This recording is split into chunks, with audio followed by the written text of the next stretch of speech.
What's good, GL Nation? I am Akil, the real deal with zeal and mass appeal. And we are joined by multilingual Latinx superstar actress and video game veteran, Jacqueline Piñol. And we're going to talk about her exciting role as Rio Morales in Insomniac and Marvel's Spider-Man Miles Morales and the importance of people of color characters and stories in modern media. What's good? How are you feeling today, Jackie? Hey, I'm doing well. I look so wintry, huh? I just realized that. I'm freezing. I'm in like Arrowhead, so it's really cold here. Well, you are definitely in the right mood, in the right theme, the setting for the season. Here in Yeah. Vegas, it's kind of warm, and I'm not complaining. I Is don't it? miss the Four Seasons. Gotcha, gotcha. Yeah. Oh, you're in Vegas. That's fun. Yeah, Oh yeah, so I that's can wear fun. my suits and not Mm-hmm. sweat them out. And a t-shirt. Yeah, no, I'm all bundled up. So I'm here for just a few days, but it's fun.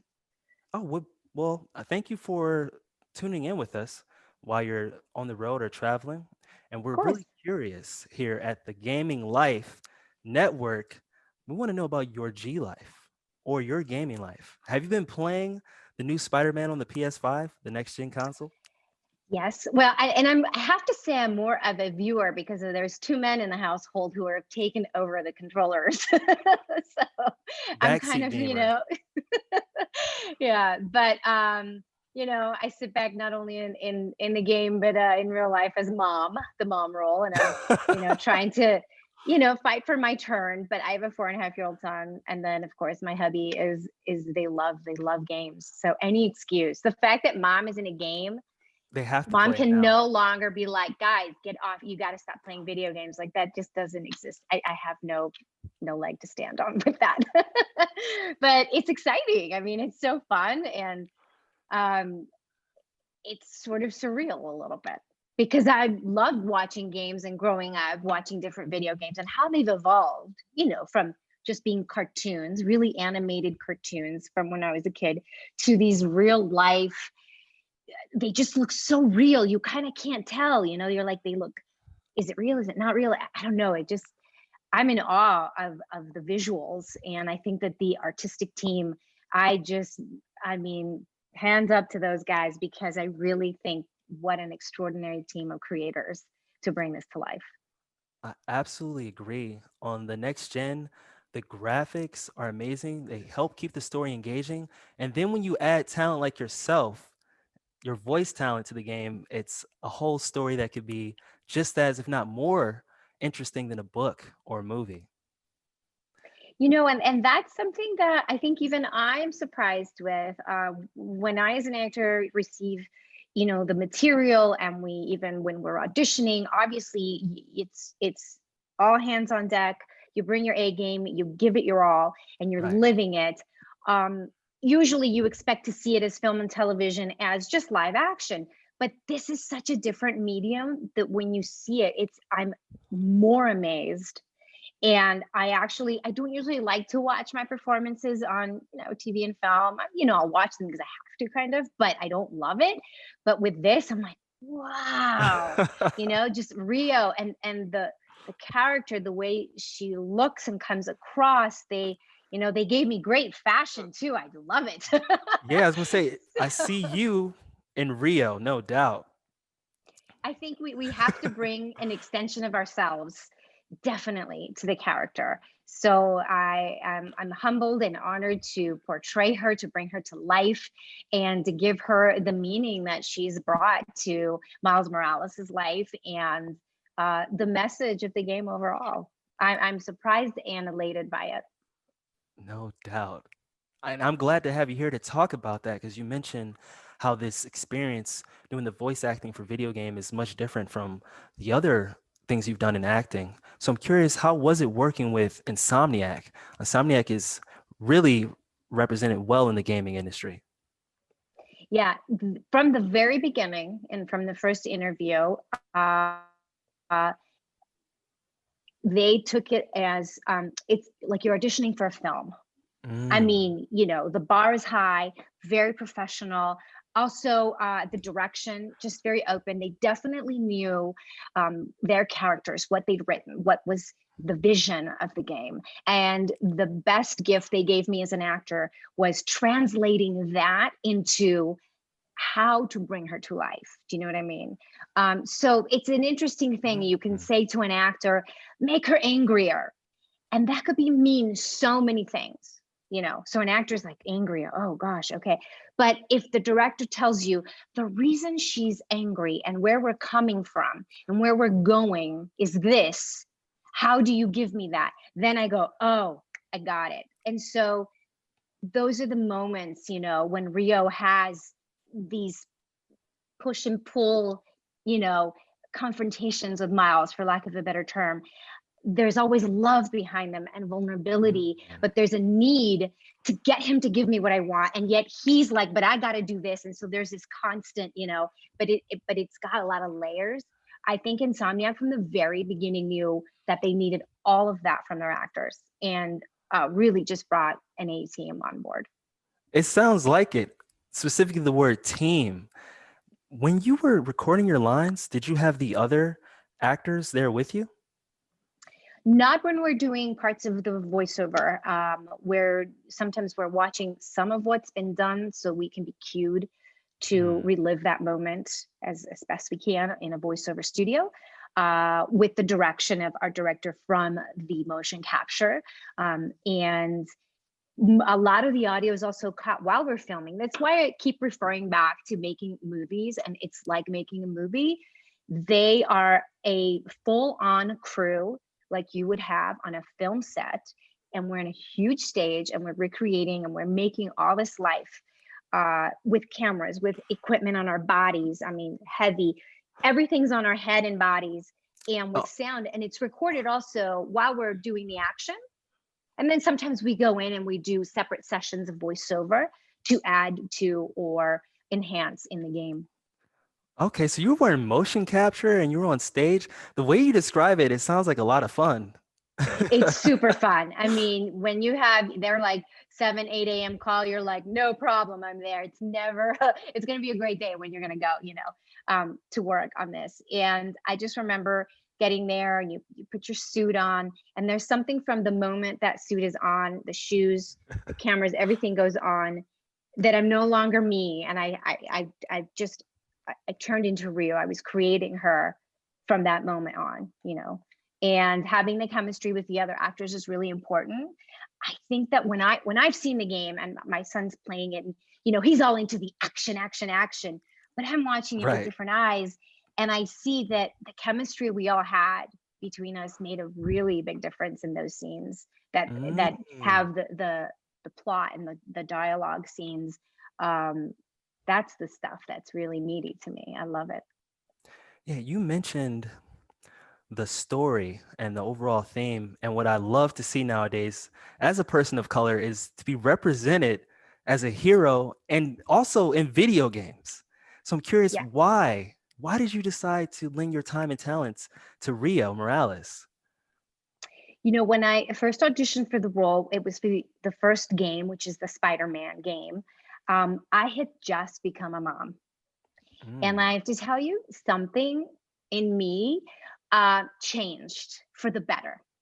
And when I went into audition with that material for Spider-Man, the first game, I don't even know how I did it, how it came out of me, but that audition, I owned it. I just felt so present. I felt like I was Rio.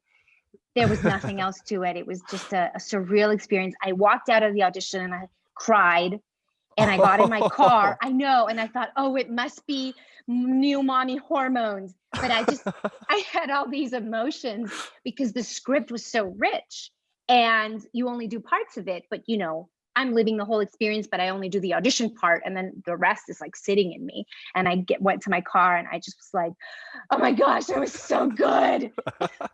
You killed it. I don't usually say that about myself or to myself about auditions. But in that moment, something happened. I don't know. And it was great. And I loved it. And I didn't expect, you know, to get it. But when I did, that was just a whole other, you know, joy parade for me. So I'm glad I've been able to be on this journey and bring it this far, and that Rio has this much of a life and stakes in the game and in the story for Miles Morales.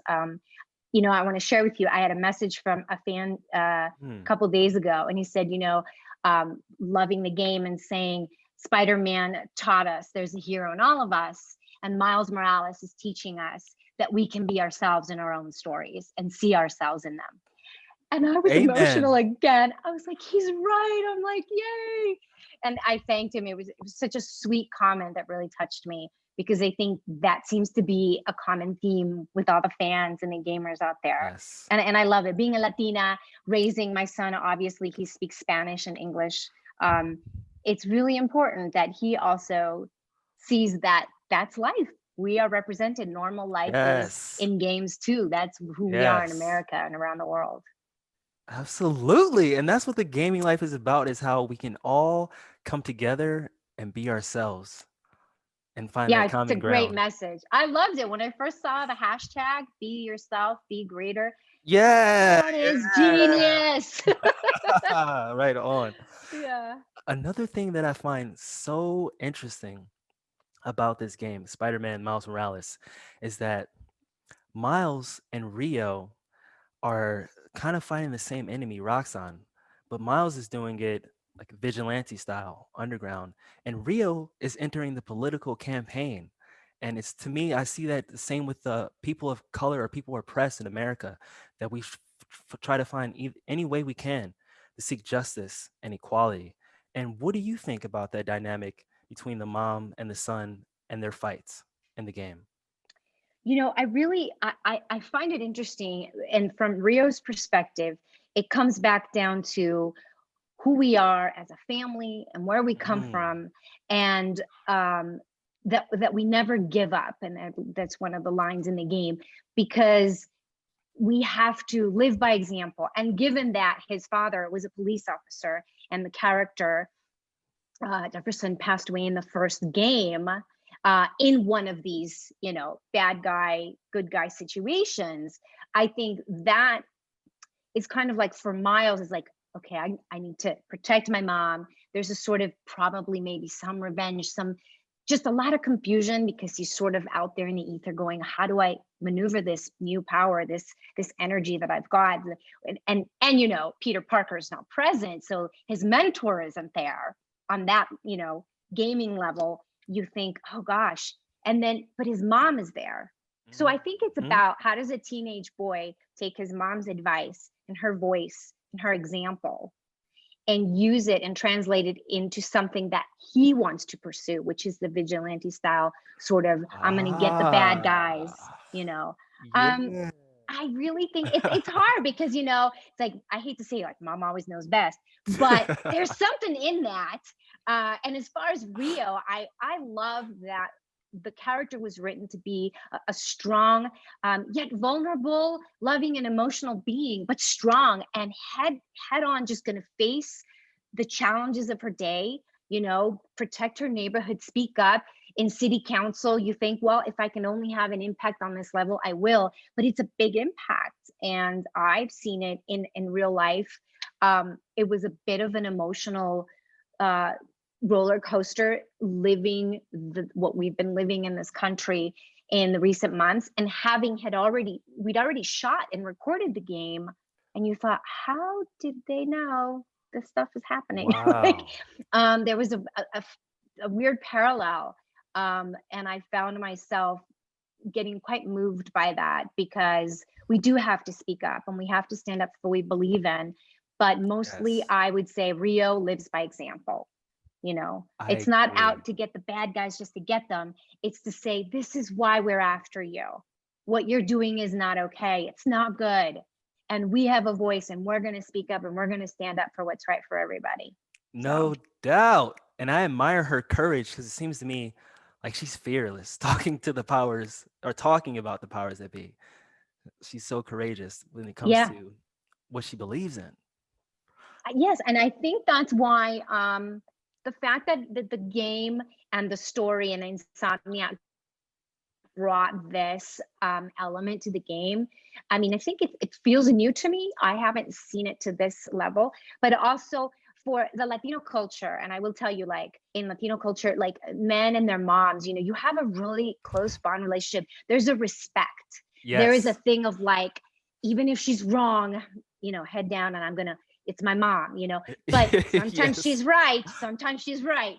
And I think Rio had a lot to pass on to Miles that I think he used for the good, and to honor his father, and to know that his father worked to serve and protect the city of New York.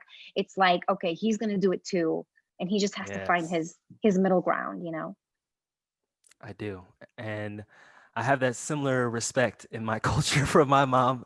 I actually told her now that I'm older, I had to call her and I was like, mom, some of the things that you told me, I thought was silly or I didn't make sense to me, but I realized it helped me become the man I am today. So thank you. No Yeah, doubt. see, there you go. And Yeah. I think Miles is like that a little bit.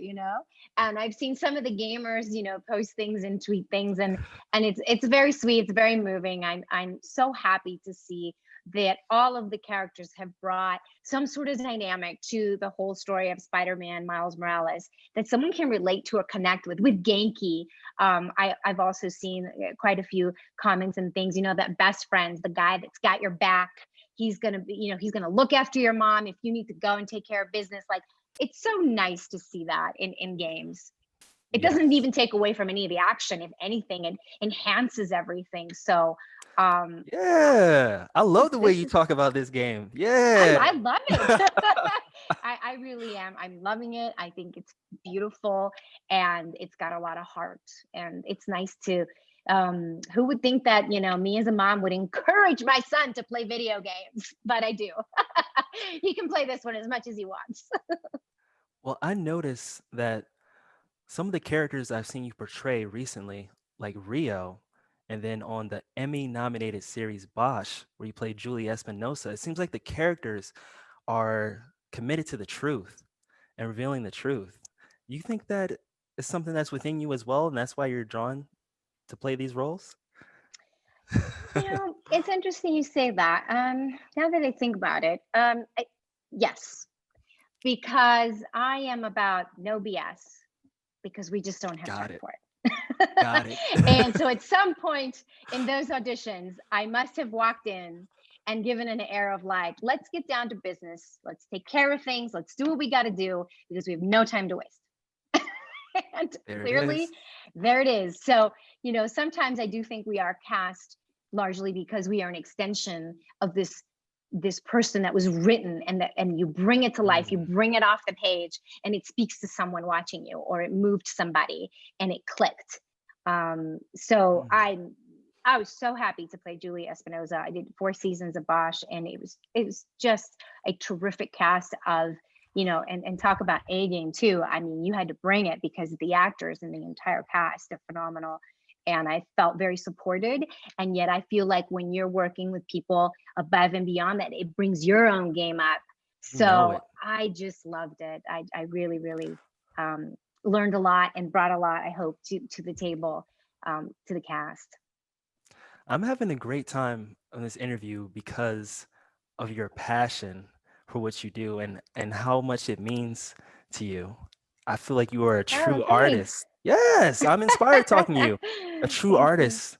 When you talk about what you're doing for work, I see how it spills in every asset of your life or every aspect of your life. Mhm. And who you are, maybe it changes because you're portraying an actor, but it really doesn't change in terms of the passion that you bring and your purpose in life, I can tell. So I'm curious about what other things you got going on at home, for example, or maybe some other projects you got. Well, although I have this young son I've spoken to you about, I also have 6 canine children. So 6. keeping up with canine kids, as I like to call them, is a big job. And what's happened in the last few years of my life, as I'm working as an actor and doing a lot of voiceover and TV and film, I took on a side project of myself to create a documentary. And my husband and I drove around the country, sometimes flew on our free points, and tried to budget as much as we could to film a documentary based on dog rescue, inspired by the adoption of our rescue dogs. And we just, it's motivated by the fact that we saw so many dogs being left behind, not adopted, when we adopted our own. And each time it was like we could only get one, and 6 is max, but for me. And I thought, why are there so many more needing homes? And that is the basis of my documentary, is traveling around the country, focusing on the people and the organizations that are making a difference to minimize dog homelessness in this country. So instead of focusing on the problem, we expose the problem and we're like, what are the solutions? That's what I'm talking about. Yes. Yeah. So we've shot the whole thing. We're currently trying to package it to see if we can find distribution and, get somebody to notice us, because obviously it was self-funded and we made it ourselves from just the passion of. Mad respect and congratulations. Thank you. Yeah. So hopefully, hopefully it's called The Canine Condition, and we'd like to turn it into a docuseries, because the people and the stories that we met and that we filmed, oh my gosh, they'll just move you to tears and back, because it's wonderful. There are a lot of wonderful people, volunteer organizations across this country doing the right thing for dogs. And we just want to show and share and do more of that. We've only been talking for a few minutes, but I know that The Canine Condition is going to get picked up. I'll probably see it on Netflix or probably all of the platforms. I hope so. Thank you for those well wishes. I love it. I hope so. It really is my passion project. Well, that's what I'm saying. Not only do I have the belief in you because of your spirit, but you put in the work. You did it yourself on your own dime, because that's what it means to you. Yes. We even took the little guy. He was 8 months when we did. I was pregnant when we started filming, and it's just like, you got to keep going. You can't stop. And then he was born, and we took a couple months off, and then we went back on the road. And that's why we road tripped a lot, because I had this baby, and it was just easier to just put him in the car and go. No excuses. It can be done. It can be done. Wow. Do you have some inspiring words for young people that might want a career in acting or video games that are trying to figure it out, especially during this time? Yes. I grew up in LA. I grew up just a normal kid, Latina family, just no connections, no ins, with this industry at all. And I think that the key to success for me, or what I've seen in others that I admire, is that no matter where you are in the pursuit of your goal, you always train and study your craft, because competition is fierce and there's a lot of people wanting the same thing you want.